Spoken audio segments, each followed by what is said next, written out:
Hey y'all, Toad here. I was just doing a little bit of work on the Bushmaster, and I stopped to ask a question to one of my buddies, AZ Papa Les, actually. And he says, okay, do this, do this, do this, and are you videotaping it? And I went, no. And he says, oh, you gotta videotape it, you don't do enough gun videos, and blah, blah, blah. I was like, okay. So, look, I know there's a million AR videos out here, but yeah, what the heck, I'll just show you what's going on here. Yeah, I'll hit the camera. There we go. Like I said, what I got here is pretty much a bone stock Bushmaster, and I really like it.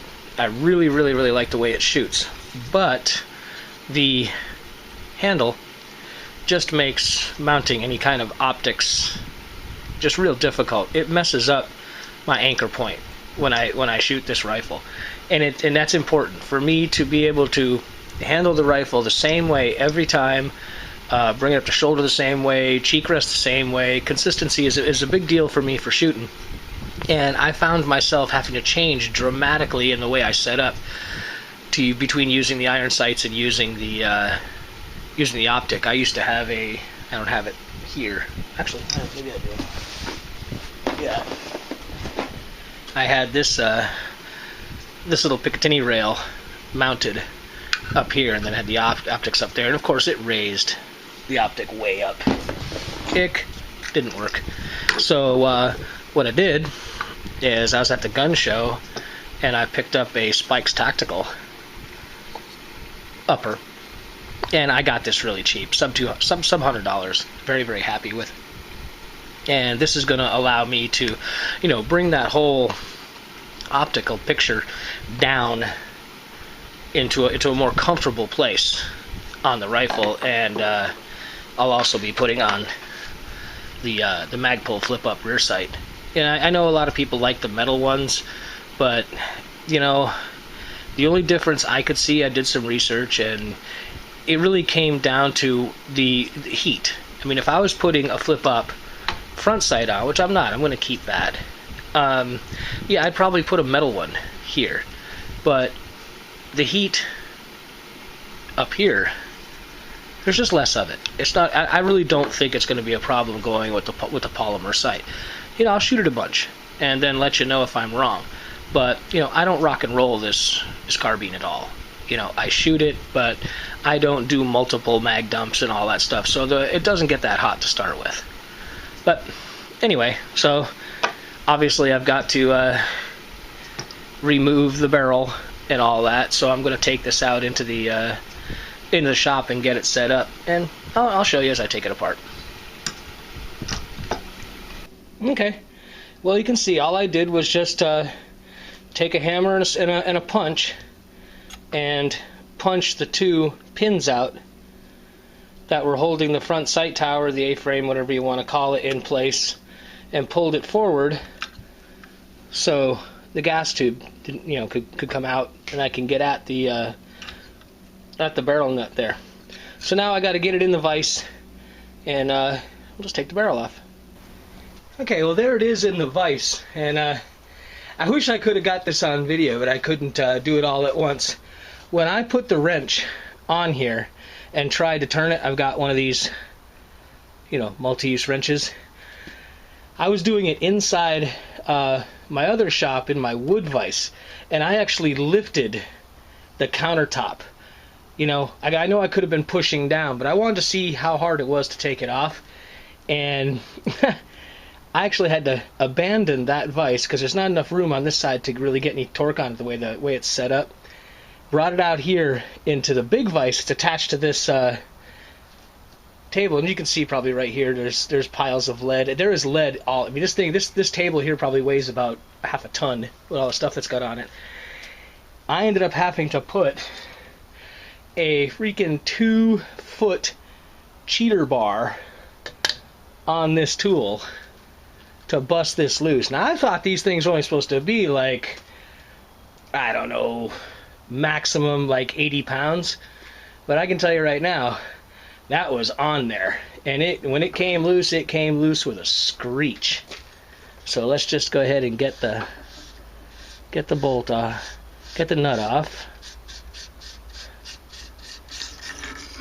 With any luck, our barrel will just slide out of there. If I can get a hold of it. Yeah, of course, it's going to slide right out. No problem. Alright, be back. Whew. Okay, well, we got a little Spikes Tactical upper in there now. The, man, the barrel just didn't want to come out. I ended up having to take it back into the shop and persuade it a little bit with a rubber mallet to pop out of there. Alright, but it went right in that spikes, no problem. And there we go. What we have here is a little bit of super high temperature grease. And this is another tip from my buddy Les.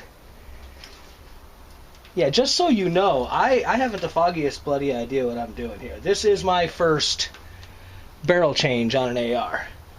You know, I learned how to field strip them and all that stuff thanks to Uncle Sam a while back, and I know how to do all that and obviously how to fire it. But this is the first time I've ever taken one apart and started messing with it. So anyway, Les said that this would be a good idea, because what we're going to do is we're going to slide this barrel nut on here and start its turn. And I'm going to tighten it down to about 30, maybe a little bit less pounds. And then I'm going to back it off, do it again, back it off, do it again. And I'm going to do that 4 times before I put the final bit on it, which means I'm going to take it up to 30 and then go whatever more it takes. So the you can see these crenellations in here, so the gas tube will fit in between the crenellations. So it'll be a little more than 30. I guess you can go up to 80. So I mean, if I have to turn it like a whole bunch to get to where I can put the gas tube through into the upper, then that's all fine.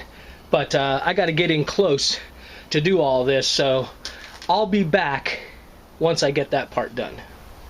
Alright, well, got it all tightened up and got the springs and the washers and everything all lined up, and what I'm going to do now is just tap it all home, and then I'll bring it back in the other shop and we'll put the pins back in the A-frame, sight tower, whatever you want to call it. So we'll see in a minute or two. Oh, before I go, you got to make sure in the back you've got a circlip and the spring for this. All that stuff's got to be lined up, as well as the hole that's in here.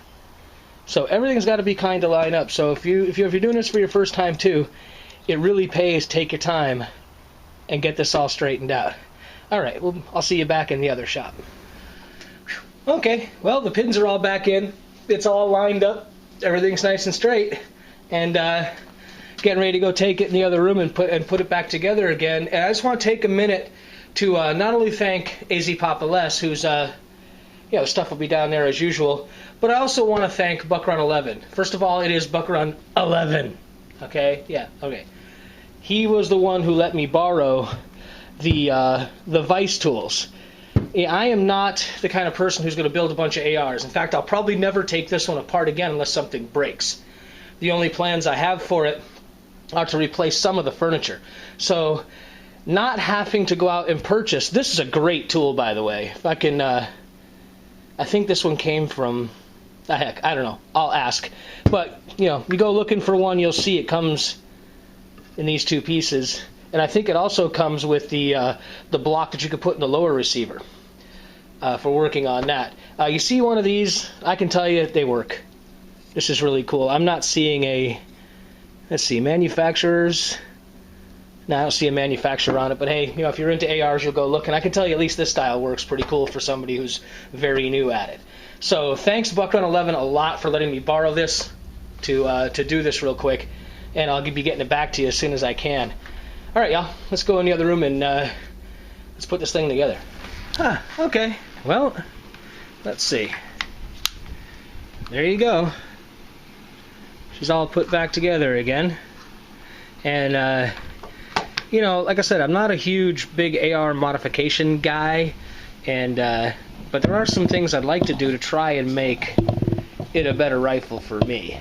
And yeah, I mean, I'll share that stuff with you as I do it and as I figure it out. Yeah, I'm trying to mess with the camera a little bit while I'm here. Okay, so there's the Spikes Tactical, and in the background is the stock Bushmaster. And just as a side note, this needs a new home. So if somebody wants to contact me about that, we can talk. Alright, so I got that on there. Got the mag pull. Rear sight on there. And of course, now I gotta go sight it in. Gee darn, gotta take it to the range. How heartbreaking. And just as a preview of what's coming,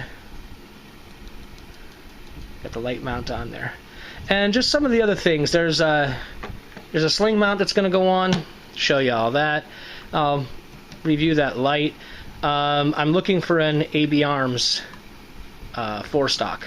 I want one of those pretty bad. So hopefully next month or so I'll be able to grab one of those, be able to afford one, and I'll be looking into a new pistol grip. There's going to be a video coming out about the pistol grip, some tools, sizes, and stuff that I'm going to be asking y'all some questions. So, but that's it for now. This is the first mods I've done to this particular carbine, and like I said, there's a few more to come, and I'll share them with you when I do them. All right, hey, thanks for coming along for the ride. Fair winds, and we'll see you next time around.